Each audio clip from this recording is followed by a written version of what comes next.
I work for a tree removal company, and we had a job in this more wealthy, summer home, trailer park type community. Our company has a monopoly over this 70-acre wooded paradise because of our excellent reputation and service. It's amazing how word of mouth gets us nearly all of our work within this area. This gated community is mainly populated by old retired folks from Chicago that travel to live here from May through early September. During the colder months it's a ghost town as they fly south for the winter. Anyway, Dave is a very impatient person. Even more so when summer is winding down and everyone is trying to wrap things up at their summer homes before leaving. Dave wants us to take a semi-critical dead tree down along the back of his house so he can have a new deck built off his house before leaving for the year. Unfortunately for him, the ground this time of year is soft, wet, and unforgiving for heavy equipment needed to take this tree down properly, plus we don't believe the tree is an imminent threat. So we tell Dave that once the ground freezes we can access his backyard without damaging his lawn and settle on a $700 price tag. He happily agrees, and I haven't heard from for 6 weeks. Now, a month and a half has passed, and the ground hasn't frozen, unsurprisingly, but Dave starts to get upset that he hasn't started his deck project, and fall is here. Dave decides, unknowingly to us, to start building his deck around the tree up to the point he just has to put deck boards on. We drive by on our way to do a removal down the road and can't believe the thought process of this man. Now, we have to call him and tell him that we can't take his tree down without hiring a crane under extra charge. There is just no way to take it down traditionally now that our drop zone for brush has concrete pillars and wood boards running several feet on each side. We tell him that this crane will cost upwards of $1,000 for the day on top of the original count and taking into account extra time needed. Obviously he is not happy. Dave decides our price is ridiculous and fires us from the job. We warn him of the danger this dead tree can pose to his house and new deck, but he is unwilling to pay to have it taken down. So we oblige and go on to other customers. A few months later, during a January ice storm, a branch falls and clips the corner of his house and smashes part of the deck.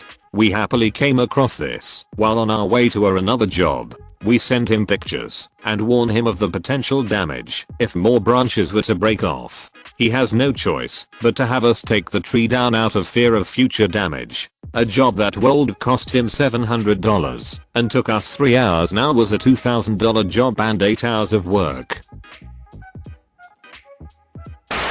This didn't happen to me, but to a teacher of mine when I was a sophomore in high school. My freshman and sophomore year, I was in my school's game design academy. Basically you'd have the game design class and your schedule would be formatted to have classes with other people in the academy, and my freshman year, we had a game design event with other schools in the area called Gamma Fest. It was pretty interesting. We had a Smash tournament, competed to see who could create the best Mario Maker level, various concept and art contests, and the like. The first year went without a hitch. However, it was next year that was the problem. The school board told my teacher, who also organized the entire event, that this year, the event needed to include digital art and media students, to which my teacher protested, but the school board won, and told him that he also needed to change the name. So, he came up with the name Gaming and Media Entertainment Festival. That might not have been exactly it, as it was a while ago, but you get the general idea, or GAME Fest for short.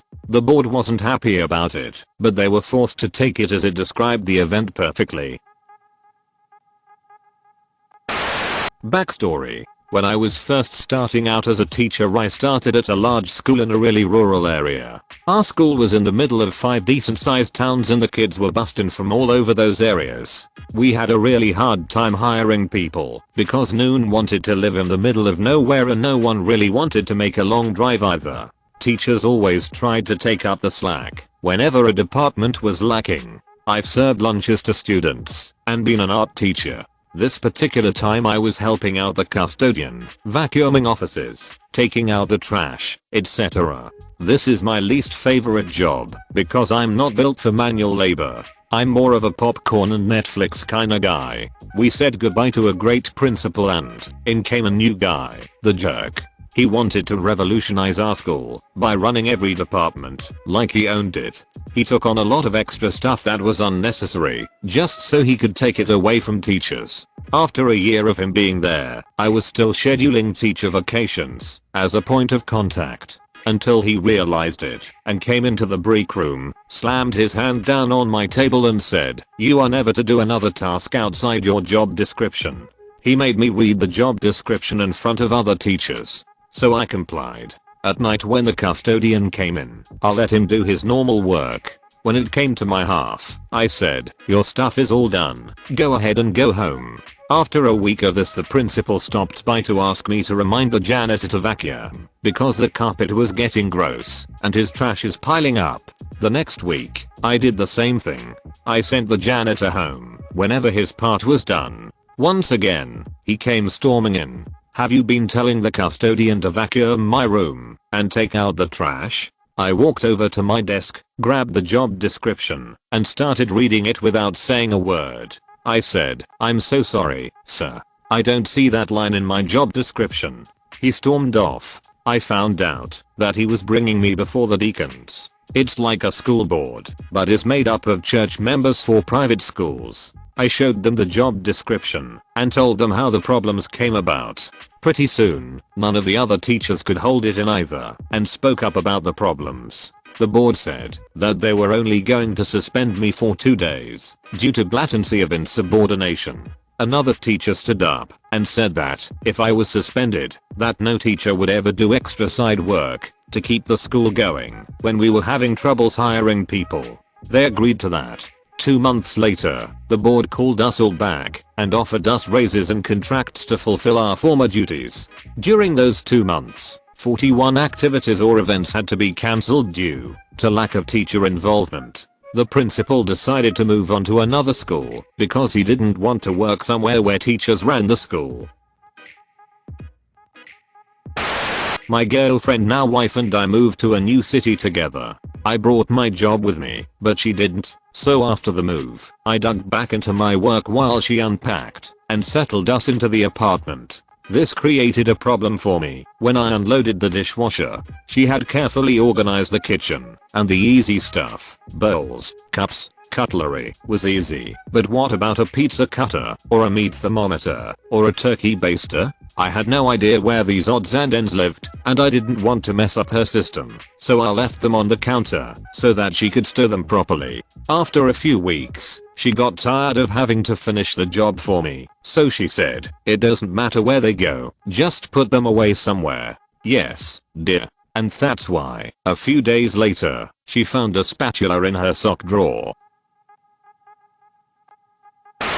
I work for a boss who is absolutely abysmal, with a coworker who is reprehensible professionally. Our organization is remote, and both struggle very much in this environment, and admit that they have difficulty organizing themselves, keeping track of priorities, managing multiple balls on the court at once, etc. I'm an organizational development manager, so helping staff with resources and training to solve these problems is a part of my job. My team also knows full well that these are not problems I have, and I'm well known to be someone with a detail and logistics oriented mind.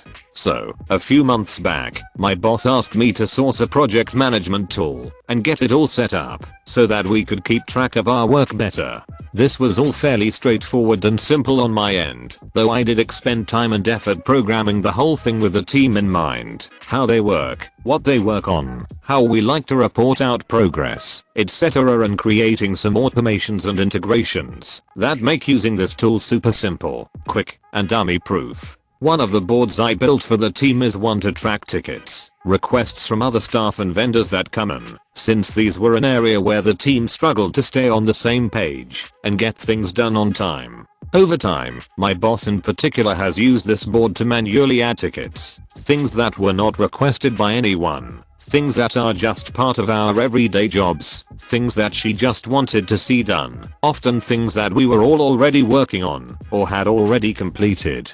This sticks in my craw because I believe in using the right tool for the job, and that's not what we made this area for. But, okay. Whatever. In the interim, everyone but me has also sucked, but at notating appropriately in the system, dates, and categories, which completely screws over the reporting I'm required to do on things like turnaround time, request type counts, and so forth. Again, whatever. So, I'm pretty miserable with this system at this point, because they both suck at using it, but I can't be all that surprised. Well, last night, my boss texts us that we are to start putting everything we do into the ticketing system, and that she really needs accurate information on what we are doing. I have a couple of reactions to this. First, you can't be serious. Micromanaging makes me furious. Second, this is only because she is incapable of managing effectively and half the time does not know what her own staff is working on. Third,